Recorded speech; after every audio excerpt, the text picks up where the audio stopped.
शहजाद पूनावाला और तहसीन पूनावाला अपनी अपनी जगह पर आ जाइए। दोनों ही वक्ताओं को 2-2 मिनट का समय मिलेगा और इस मोशन पर बोलने का आपका 2 मिनट का समय शहजाद पूनावाला जी शुरू होता है अब। आज आपको केवल इतना तय करना है कि आप नैतिकता के साथ है या भ्रष्टाचार की प्रवृत्ति के साथ है। जब संविधान निर्माताओं ने संविधान बनाया तो उन्होंने कल्पना की थी कि लाल बहादुर शास्त्री जी जैसे, चाहे एल.के. अडवाणी जी जैसे, मदन लाल खुराना जैसे या अमित शाह जी जैसे नेता होंगे जिन पे आरोप लगने पर या जेल जाने से पहले ही वो इस्तीफा दे देंगे। उन्होंने कभी कल्पना नहीं की थी कि जो टोपी लगाकर लोकपाल की मांग करने वाले 14 लोगों के इस्तीफे मांगने वाले आशुतोष जी के साथ बैठने वाले जो लोग थे, वो जब खुद जेल जाएंगे तो वो बोलेंगे कि हम 150 दिन सरकार जेल के भीतर से चलाएंगे। उन्होंने ये कल्पना नहीं की थी। सुप्रीम कोर्ट को भी कहने पड़ा कि पर्सनल इंटरेस्ट को नेशनल इंटरेस्ट के ऊपर रखा गया। उन्होंने ये कल्पना नहीं की थी कि सेंथिल बालाजी जैसा नेता होगा जो 244 दिन तक जेल के भीतर से सरकार और मंत्रालय चलाएगा। ये बात केवल नैतिकता की नहीं, समानता की भी है। आपके ऊपर एफआईआर हुई तो आप जॉब में कंटिन्यू कर पाएंगे? आप जेल तो दूर की बात है। आप देखिए, अगर कोई सेंट्रल गवर्नमेंट का एम्प्लॉय हो तो सीसीएस रूल साफ कहता है कि अगर वो 2 दिन से ज्यादा जेल में रहा तो छुट्टी हो जाएगी उसकी, उसको सस्पेंड कर दिया जाएगा। तो ये केवल नैतिकता और समानता नहीं, आप देखिए प्रैक्टिकलिटी की भी बात है। क्या कैबिनेट मीटिंग जेल के भीतर होगी? कैबिनेट की सीक्रेट फाइल जेल में जाएगी? क्या जन सुनवाई जेल में होगी? क्या आप इस प्रकार की व्यवस्था चाहते हैं जहां पर सीएम और पीएम तो जेल में भी सरकार चलाए और आम आदमी के लिए अलग कानून हो? ये सामाजिक न्याय वाले, ये कहते हैं टारगेटिंग वाला कानून है। भाई टारगेटिंग तो मर्डर के कानून से भी हो सकती है, पॉक्सो एक्ट से भी हो सकती है, आतंक के कानून से भी हो सकती है। सारे कानून खत्म कर दे और डेमोक्रेसी बचाने की बात वो कर रहे हैं जिन्होंने संजय झा, राजन्ना और आशुतोष जी के साथ क्या क्या नहीं किया। ये डेमोक्रेसी के भुक्तभोगी है कांग्रेस और आम आदमी पार्टी के, यहीं पर बैठे हुए हैं। परंतु आखिरी बात बताना चाहता हूं, मेरी बात छोड़िए, इन्हीं की टीम की एक बात सुनाना चाहता हूं। आशुतोष जी ने क्या कहा था, सुनिए। सरकार चलाना चाहिए।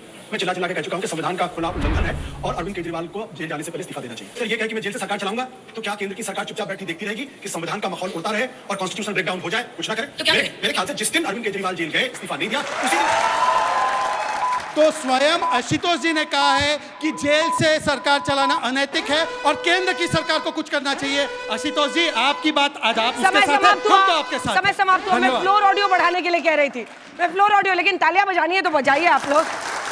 भाई ओपनिंग बल्लेबाज ने इधर से पारी खेल दी है जबरदस्त, नीले गमछे वाले भी कुछ कर रहे हैं, इनके लिए क्लैप। और आपका इसी मोशन पर बोलने का 2 मिनट का समय शुरू होता है। तहसीन पूनावाला अब। आदरणीय जजेस, सभी मेरे दोस्त जो स्टूडियो में आए और जिन्ना जी, सबसे पहले तो आपके शो में शिरकत करने का मौका मिला, इसलिए आपका शुक्रगुजार हूँ।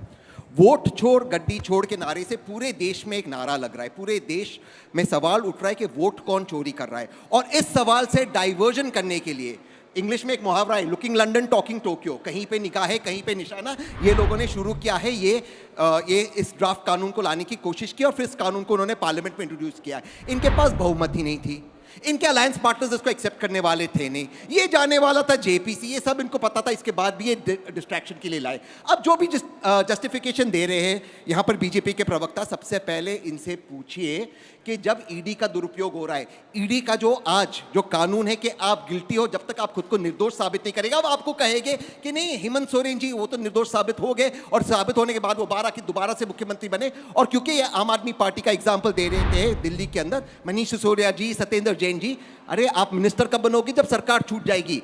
ईडी के माध्यम से, ईडी का नया नाम है बीडी, बजरंग दल, बीजेपी का एक आम बन गए। ईडी के माध्यम से सभी मुख्यमंत्रियों को जेल के अंदर डालते, सरकारें गिराने का जो काम कर रहे हैं, इसके लिए ये कानून को लाया गया है। जो वोट चोरी कर रहे थे चंडीगढ़ के अंदर, इनके जो वहां पे इनके जो एक कार्यकर्ता है जो बीजेपी में थे, जिसको सुप्रीम कोर्ट ने फटकार लगाई थी, आज तक उन पे कोई एक्शन नहीं लिया। यहाँ के मॉरलिटी की बात आप सबके सामने ये बीजेपी वाले कर रहे हैं।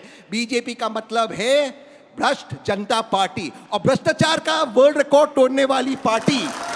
वो आज आपको कह रही है भ्रष्ट मत बनो, पहले इनसे बोलो कि पार्टी पॉलिटिकल पार्टी तोड़ना बंद करे। और एक चीज मैं आपसे कहना चाहता हूं, आज वाकई लोकतंत्र खतरे में है।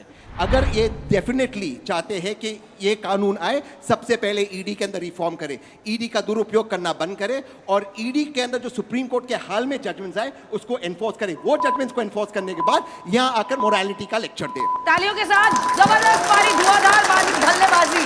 ओपनिंग बैट्समैन ने तो जबरदस्त काम किया। आप दोनों अपनी जगह पर जा सकते हैं।